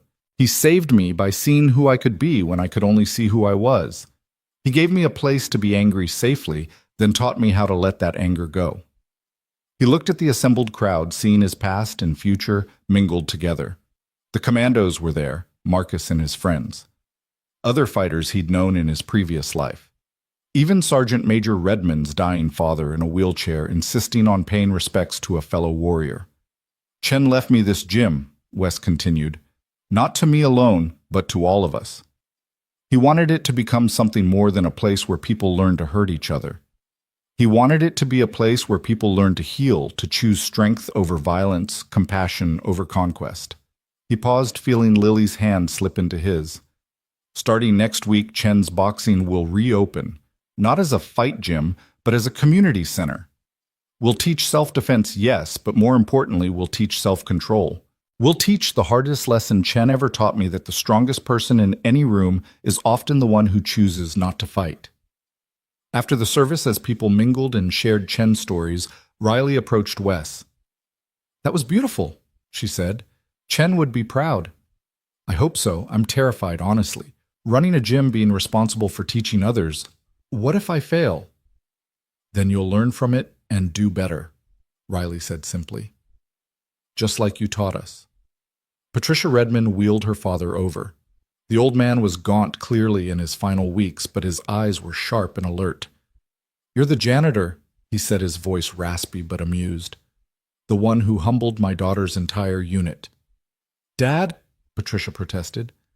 "Quiet, Patty. Let me talk to the man." He studied Wes carefully. "I've been fighting my whole life. Fought in 3 wars, countless operations. Thought I knew what strength was. Then Patty told me about you, about what you did in that demonstration. Choosing not to destroy when you could have. That's something I never learned." He reached out a shaking hand, which Wes took gently. "I'm dying," the old man said bluntly. "Couple weeks, maybe less. I've been angry about it, fighting it like it was an enemy that could be defeated. But listening to you talk about your friend about choosing what kind of strong to be, maybe I need to learn how to be strong enough to let go. It's the hardest fight there is, Wes said softly, but you don't have to fight it alone. Over the following week, Wes threw himself into preparing the gym for its new incarnation. Lily helped every day after school painting walls and organizing equipment. The Commandos volunteered their off-duty time, with Carmen proving surprisingly talented at interior design and Diana setting up a computer system for scheduling classes. Marcus and his crew showed up consistently, their initial skepticism giving way to genuine enthusiasm as they helped transform the space. One afternoon, Marcus approached Wes privately. "Mr. D, I got to tell you something. That day we came here to rob you, Tommy didn't send us. He's been dead for 2 years, killed in prison. We just used his name because we thought it would mean something." Wes absorbed this information. "Why tell me now?" "Because you trusted us when you had no reason to. Gave us a chance when everyone else saw us as lost causes. That deserves truth. We all deserve chances, Marcus. Sometimes we just need someone to offer them." 3 days before the gym's official reopening, Yamamoto called about the symposium. "Mr. Dalton, we've had tremendous interest in your presentation. Would you consider expanding it? Perhaps bringing someone who represents the positive transformation possible after tragedy?" Wes looked at Riley, who was teaching Lily a basic defensive stance while Carmen spotted them. "I might have someone in mind," he said. That evening, as they cleaned up after training, Wes asked Riley if she'd consider joining him at the symposium. "You want me to speak about what I haven't killed anyone in the ring?" "No, but you've killed in combat and found a way to live with it. You've transformed from a soldier who follows orders to a teacher who helps others think before they act. Your story is just as important as mine." Riley was quiet for a moment, watching Lily practice her forms with determined concentration. "If you think it would help," she said finally, "then yes." The night before the gym's reopening, Wes couldn't sleep. He found himself in the basement, not training, but simply sitting in the darkness, thinking about the journey that had brought him here. From fighter to killer to janitor to teacher. Each transformation had cost him something, but had given him something in return. Lily found him there at midnight, unable to sleep either. "Nervous about tomorrow?" she asked, sitting beside him. "Terrified," Wes admitted. "What if no one comes? What if I'm not good enough to teach what Chen wanted me to teach?" "Dad," Lily said, taking his hand, "remember what you told me about Mom? How she said everyone deserved a second chance at redemption. This is yours. Not redemption for what happened in Phoenix. You've already earned that by changing. This is redemption for all the years you hid all the people you could have helped, but didn't because you were afraid. When did you become so wise? I had good teachers. You and Mom, even if I only knew her for a little while. And now Riley and the others. Even Mr. Chen in the time I knew him. All of you teaching me the same thing in different ways, that strength isn't about being powerful. It's about choosing how to use whatever power you have." The reopening of Chen's boxing drew more people than the building could hold. The mayor came, having heard about the transformation of a potential gang recruiting ground into a community resource. Local news stations set up cameras interested in the story of redemption and renewal. But more importantly, the neighborhood came. Parents bringing children who needed to learn confidence. Teenagers looking for belonging that didn't involve violence. Adults who wanted to feel safer in their own bodies. Former fighters paying respects to Chen's memory by supporting his vision. Wes stood in the center of the main training area, the same spot where he'd first confronted his demons under Chen's watchful eye. The crowd quieted as he prepared to speak. "Chen Wu believed that everyone deserves a chance to become better than they were yesterday," he began. "This gym is his legacy, but it's also our opportunity. Here we won't just teach you how to throw a punch. We'll teach you when not to throw one. We won't just make you physically stronger. We'll help you find the strength to walk away from unnecessary conflicts." He gestured to the people around him, Riley and the Commandos, Marcus and his transformed crew Lily, standing proudly beside the new youth training area. "Everyone here has a story of transformation, of choosing to be different to be better. Some of us have done things we regret, things that can never be undone. But we've learned that the past doesn't have to define the future. Every day we get to choose who we want to be. He paused, seeing nods of understanding throughout the crowd. Chen's boxing is open to everyone, regardless of age, background, or ability to pay. We'll have traditional martial arts classes, self-defense workshops, meditation sessions, and conflict resolution training. But more than that, we'll have a community, a place where strength is measured not by how hard you can hit, but by how much you can help others rise. The crowd erupted in applause. As people signed up for classes and explored the renovated space, Wes noticed a familiar figure in the doorway. The young man from Phoenix, the one he'd killed, seemed to stand there for a moment, not as an accusation, but as an acknowledgement.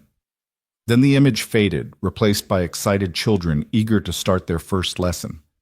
Riley appeared at his side. "You did it," she said. "Chen would be so proud." "We did it," Wes corrected. "All of us." As the day progressed, classes began. Lily assisted Riley with the children's group, her natural empathy helping scared kids feel safe. Marcus worked with teenagers, his street credibility giving him unique authority. The Commandos rotated through various sessions, each bringing their expertise while learning to teach with compassion rather than just competence. Patricia Redmond approached Wes during a break.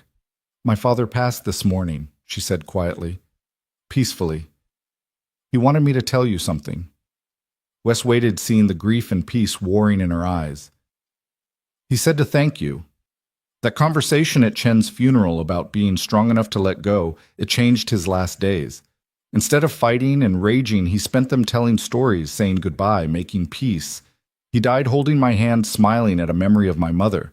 That's the gift you gave him, the gift of a good death." "I'm sorry for your loss," Wes said, meaning it deeply. "Don't be sorry, be proud. You helped him find dignity in his final battle. That's what this place is really about, isn't it? Finding dignity in our struggles, whatever they are."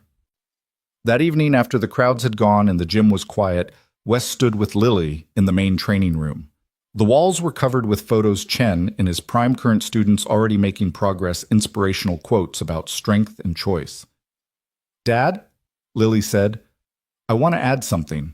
She pulled out a marker and wrote on the dedication wall they'd created for Chen. "True strength is not measured by how hard you hit, but by how much you choose not to." "That's perfect," Wes said, pulling her close. "It's what you taught me, what you're teaching everyone." As they prepared to leave, Wes's phone buzzed with a message from Yamamoto about the symposium. They'd added his presentation as the keynote with Riley as co-presenter. The title they'd given it made him smile, "The Hardest Fight Choosing Humanity Over Victory." "You ready for that?" Lily asked, reading over his shoulder. "No," Wes admitted, "but I'll do it anyway. Sometimes the things that scare us most are the things most worth doing. Like opening this gym. Like telling you the truth about my past. Like choosing every day to be better than I was the day before." They walked out together, turning off lights as they went. Tomorrow would bring new challenges, new students, new opportunities to teach and learn. The ghosts of Wes's past would always be there, but they no longer haunted him. Instead, they had become teachers, reminders of the cost of uncontrolled violence and the value of chosen peace. As they drove home, Lily asked, "Dad, do you think Mom and Emma can see us? See what we're doing?" Wes thought about it. About Sarah's unwavering faith in second chances, about Emma's fierce spirit, even as cancer consumed her small body. "I think they can," he said finally, "and I think they're proud." "I think so too. And Mr. Chen, he's probably up there telling everyone about that fight in 1982. Wes laughed, the sound filling the car with warmth. "Definitely, and probably claiming the gym was his idea all along. Wasn't it? Maybe. Chen always saw further than the rest of us. Maybe he knew all along that the gym would become this, that I would become this. Maybe that's why he held on so long to make sure the transformation was complete. Or maybe," Lily said with the wisdom that continued to surprise him, "he just believed in you the way you believe in all those people who came today. Sometimes faith is enough to change everything." As they pulled into their driveway, Wes saw Riley's car parked outside. She got out as they approached, holding a folder. "These came for you, Mas," she said, handing him the papers. "From Chen's lawyer. The deed to the gym officially transferred, but there's more. Wes opened the folder, finding not just the deed but a letter in Chen's shaky handwriting dated just a week before his stroke. Wes, if you're reading this, then I'm gone, and the gym is yours. But it was always yours from the moment you walked in, broken and angry and desperate to feel something other than pain. I kept it running all these years, not for the fighters who came and went, but for you to come back to when you were ready. You think you failed me when that boy died in Phoenix. The truth is, I failed you by not protecting you from yourself. But we both learned from that failure. We both became better. The gym is no longer about creating fighters. It's about creating people who choose not to fight unless absolutely necessary. You've already started this work without realizing it. Every time you chose to push that mop instead of throwing punches. Every time you showed mercy when you could have chosen violence, you were teaching the most important lesson the gym could offer. Your daughter Lily came to see me a month ago. You didn't know. She wanted to understand who you really were, why you carried such sadness. I told her the truth, that you were the strongest man I'd ever known, not because of your fists, but because of your heart. She said she already knew that. Use the gym to teach others what cost us so much to learn. Make it a place where strength serves peace, where power protects rather than destroys. Make it what I always dreamed it could be, but didn't know how to create. You were never just a fighter, Wes. You were always a teacher. Now go teach, with love and respect, Chen. Wes stood in his driveway, tears streaming down his face, the letter trembling in his hands. Lily hugged him from one side, Riley from the other, and for a moment the weight of years lifted entirely. He knew, Wes whispered. He knew all along. Of course he did, Lily said softly. He loved you. Love always knows. The Las Vegas Convention Center loomed before them like a monument to everything Wes had once been and fought to leave behind. 3 months had passed since Chen's death, and the gym's reopening, 3 months of teaching, learning, and slowly building something beautiful from the ashes of old pain. Now standing outside the venue, where he would share his darkest moment with hundreds of strangers, Wes felt the familiar urge to run. You don't have to do this, Riley said quietly beside him. She wore a simple black suit, professional, but understated her military bearing, evident even in civilian clothes. Yes, I do, Wes replied, adjusting his tie with hands that wanted to shake. Every young fighter in there thinks they're invincible, just like I did. If my story saves even one of them from making my mistake... Lily took his other hand, squeezing gently. At 12, she had insisted on coming, arguing that facing hard truths together was what family did. You're going to be amazing, Dad. You're going to help people. They entered through the speaker's entrance, bypassing the crowds of young fighters, trainers, and promoters filling the main lobby. Yamamoto met them, his expression grave but welcoming. Mr. Dalton, Private Moore, young Miss Dalton, thank you for coming. Your presentation has generated significant interest. We've had to move it to the main auditorium. How many people? Wes asked, though he wasn't sure he wanted to know. 800 registered with overflow viewing in secondary rooms. Your story has touched a nerve in the combat sports community. The death in Phoenix remains one of the most discussed tragedies in underground fighting history. Wes felt his chest tighten, but Lily's presence beside him kept him grounded. They were led to a green room where other speakers were preparing. Most were famous fighters or trainers, men and women who had built careers on violence refined into sport. They looked at Wes with a mixture of curiosity and recognition. Some knew his name. Others just sensed a kindred spirit who had walked away from their world. An hour before the presentation, there was a knock on the door. Marcus entered dressed in the best clothes Wes had ever seen him wear, followed by Carmen, Diana, Jessica, and Patricia Redmond. What are you all doing here? Riley asked, surprised. Supporting family, Carmen said simply. You two are about to bare your souls to help others. You shouldn't have to do that alone. Marcus stepped forward, clearly nervous but determined. Mr. D, I wanted you to know 3 of my boys enrolled in community college this week. They said if you could change, if you could go from what you were to what you are, then they could too. You're not just teaching us to fight better, you're teaching us to live better. Patricia Redmond, still adjusting to life after her father's death, added, My unit's entire approach to combat training has changed since that day in the gymnasium. We've incorporated your teachings about restraint and choice into our protocols. The brass is noticing fewer civilian casualties, better mission outcomes. What you're doing matters, Wes.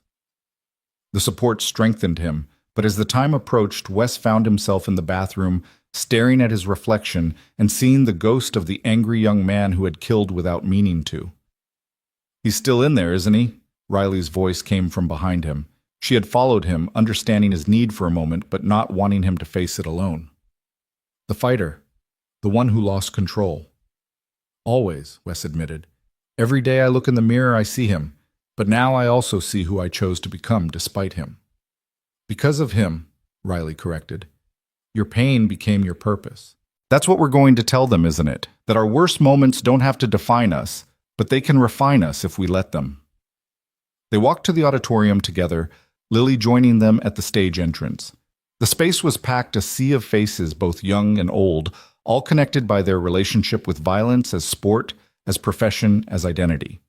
Wes saw himself in so many of them, the young fighters hungry for glory, the older ones bearing scars, both visible and hidden, the trainers who enabled and tried to protect in equal measure.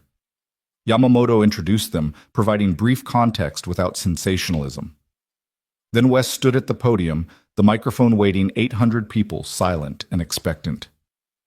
"My name is Wes Dalton." He began, his voice steadier than he'd expected. 8 years ago, I killed a man with my bare hands. His name was Miguel Reyes. He was 23 years old, had a girlfriend who was pregnant, and parents who still visit his grave every Sunday. I know this because I've watched them, though they don't know who I am. The auditorium was absolutely silent. Even breathing seemed to have stopped. "I didn't mean to kill him," Wes continued. "But that doesn't matter. Intent without control is just another form of recklessness. I hit him with everything I had because I was angry not at him, but at the world, at God, at the cancer that had taken my daughter Emma when she was 7 years old. Miguel paid the price for my pain, and his death is a weight I'll carry forever." He looked at Lily in the front row, drawing strength from her encouraging nod. "For years after I hid, became a janitor, pushed a mop, tried to disappear. I thought if I made myself small enough, harmless enough, I could atone for what I'd done. But hiding isn't healing. Running from who you were doesn't help you become who you should be." He gestured to Riley, who joined him at the podium. "This is Private First Class Riley Moore," Wes said. "She's an elite soldier trained to eliminate threats with maximum efficiency. Riley, tell them your story." Riley's voice was clear and unwavering as she spoke. 2 years ago, I killed a 16-year-old boy in Afghanistan. He was holding what I thought was a rifle. It was a broom. He was cleaning a building we'd identified as a hostile location. I had less than a second to decide, and I decided wrong." She paused, letting the weight of her words settle. "The military cleared me, called it a justified shooting given the circumstances. But justified doesn't mean right. That boy had a name, Ahmad. He had a family who depended on him. Dreams I'll never know about. A future I stole because I was trained to see threats instead of children. We're here together." Wes picked up the thread because our stories are connected by a simple truth.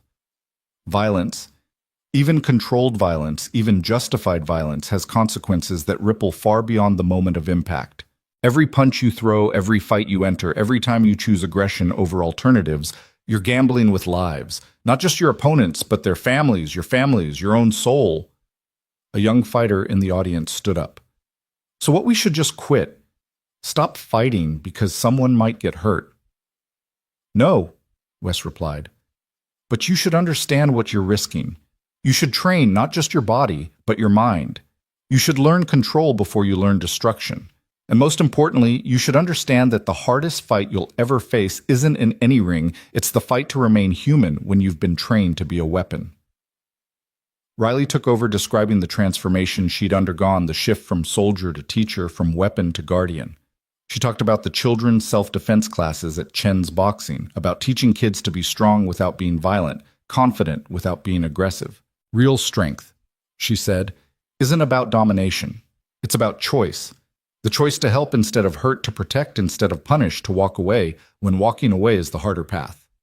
They alternated speaking for the next hour, weaving their stories together, showing how tragedy had led to transformation, how the worst moments of their lives had become the foundation for something better. They didn't glorify their past or wallow in guilt. They simply presented the truth of what violence cost and what choosing differently could create. When they opened for questions, hands shot up throughout the auditorium. "How do you live with the guilt?" asked a fighter who looked to be in his 30s, old enough to have his own regrets. "You don't live with it," Wes answered. "You live despite it. You wake up every day and choose to be better than you were. You use the guilt as fuel for change, not as an excuse for paralysis." "What about self-defense?" a young woman asked. "Are we supposed to just let people hurt us?" "Protecting yourself is different from seeking violence," Riley responded. "But even in self-defense, the goal should be to neutralize the threat with minimum harm. Every technique should have an off-ramp, a point where you can choose to stop if the threat diminishes." An older trainer stood up, his face weathered by decades in gyms. "I knew Chen Wu. He was a good man. Would he approve of what you've done with his gym?" Wes smiled for the first time since taking the stage. "Chen once told me that the best fighter he ever trained was the one who chose never to fight again. He said true victory was knowing you could destroy someone and choosing not to. So yes, I think he'd approve. I think he'd be proud."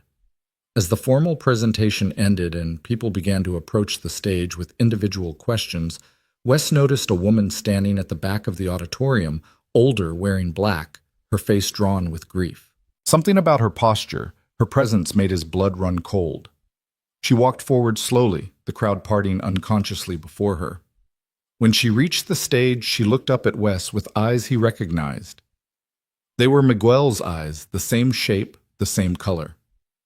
"You're Miguel's mother," Wes said, his voice barely a whisper. "Rosa Reyes," she confirmed.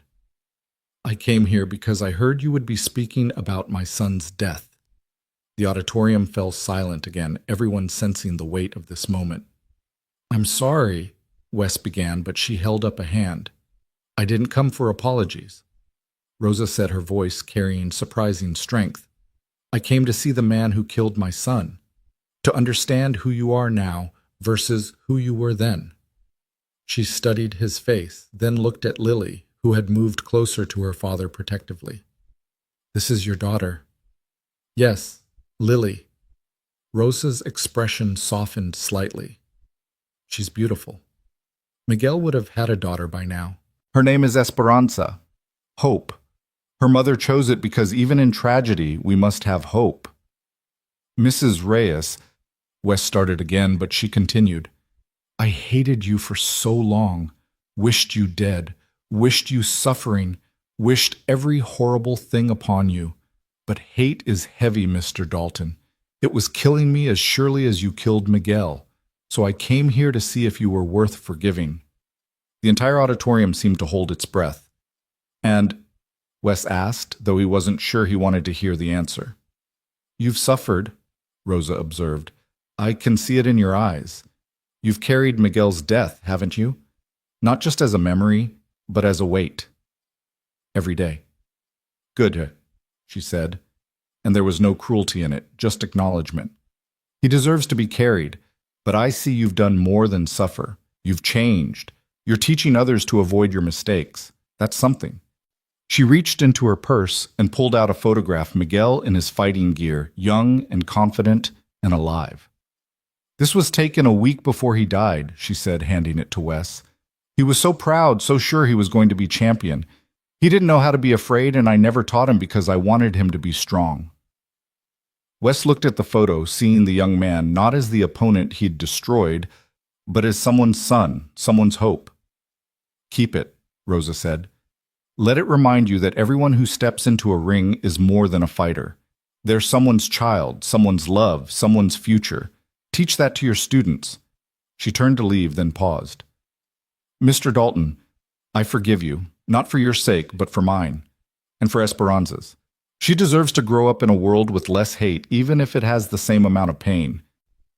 Rosa Reyes walked out of the auditorium with the same dignity she'd entered with, leaving Wes standing on the stage with tears streaming down his face, holding the photo of the man he'd killed. The silence that followed was profound, broken finally by slow, sparse applause that grew into something more, not celebration, but acknowledgement of a moment that had transformed everyone present. After the symposium, they gathered in a quiet restaurant away from the convention center. The Commandos, Marcus, Lily, Riley, and Wes sat around a large table processing what had just happened. "That was the bravest thing I've ever seen," Carmen said finally. "Both of you on that stage and that woman, Rosa, the courage to forgive like that."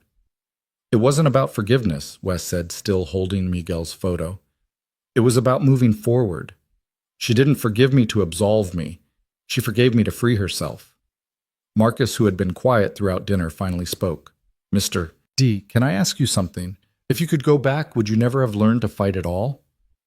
Wes considered the question carefully. Fighting itself wasn't the problem. It was fighting without purpose, without control, without understanding the real consequences. "If I could go back, I'd learn to fight differently. Not to hurt, but to protect. Not to dominate, but to defend." "That's what you're teaching us now," Diana observed. "Fighting as a last resort violence, as a regrettable necessity rather than a first response." Patricia Redmond raised her glass of water. "To Chen Wu, who saw the future before any of us. To transformation through tragedy. To choosing to be better." They toasted, and even Lily raised her juice glass. Understanding she was part of something larger than herself. That night in their hotel room, Lily sat on her bed watching her father stare at Miguel's photograph. "Are you going to be okay, Dad?" "I think so," Wes said slowly. "For the first time in 8 years, I think I might actually be okay. Not because I've been forgiven, but because I'm finally doing something useful with my guilt." "Mom would be proud of you," Lily said softly. "So would Emma." "How do you know about what Emma would think? You never met her?" Lily smiled with that wisdom that continued to surprise him. "Because she was your daughter, and you're a good dad. She would have been proud of who you've become, just like I am." The next morning, they prepared to leave Las Vegas, but Yamamoto intercepted them in the lobby. "Mr. Dalton, the response to your presentation has been extraordinary. We've had requests from gyms across the country asking if you'd be willing to conduct workshops on controlled combat and violence prevention. Would you consider it?" Wes looked at Riley, who nodded encouragingly. Then at Lily, who was practically bouncing with excitement at the possibility of traveling. "I'll consider it," Wes said. "But my priority is Chen's boxing and the community we're building there." "Of course. Perhaps a quarterly workshop. You could bring your team, spread the message while maintaining your local focus. Send me the details. We'll see what's possible." As they drove home, the desert giving way to familiar city streets, Riley said, "You know this changes everything, right? You're not invisible anymore. People know who you are, what you did, what you're doing now." "I know," Wes acknowledged. "But maybe that's okay. Maybe hiding was just another form of running. Maybe it's time to stand in the light shadows and all." When they arrived back at Chen's boxing that evening, they found it full of people despite being officially closed. Word had somehow spread about the presentation, and students, parents, and community members had gathered to welcome them home. "We watched the live stream," one of the parents explained. "The whole thing. We wanted you to know that we're proud of you, Mr. Dalton. Proud to have you teaching our children." A teenage girl who had been taking classes for 2 months approached shyly. "Mr. Dalton, my brother wants to be a fighter, like professionally. Would you talk to him? Help him understand what that really means?" "Bring him to class," Wes said. "We'll teach him to fight, but more importantly, we'll teach him when not to." As the crowd gradually dispersed, Wes stood in the center of the gym looking at the walls covered with photos of students. Inspirational quotes, and now in a new frame, Miguel Reyes's picture with a simple caption, "Remember the cost." Riley stood beside him, their shoulders touching. "So what now?" "Now we continue," Wes said. "We teach. We learn. We help people become stronger in ways that matter. And us?" Riley asked the question carrying weight beyond the professional. Wes looked at her. Really looked at her, seeing not just the soldier or the student, but the woman who had walked beside him through his journey back to the light. "We continue too," he said softly. "Whatever that means, however that looks, we continue." Lily appeared beside them, having changed into her training clothes.